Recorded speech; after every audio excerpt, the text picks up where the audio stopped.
So if you weren't able to participate in lesson 1.3 for phase changing in class, here's an at-home demonstration. Instead of using the white styrofoam cup and a plastic lid, I'm going to use a clear glass. I'm going to pour in some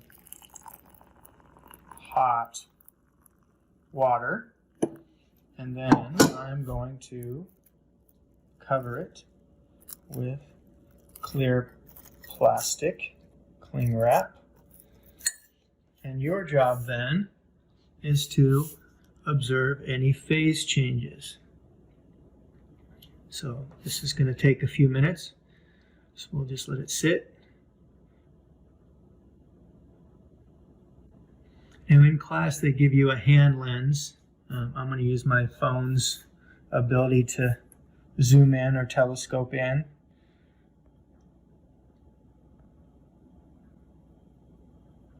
And let's see what we can see.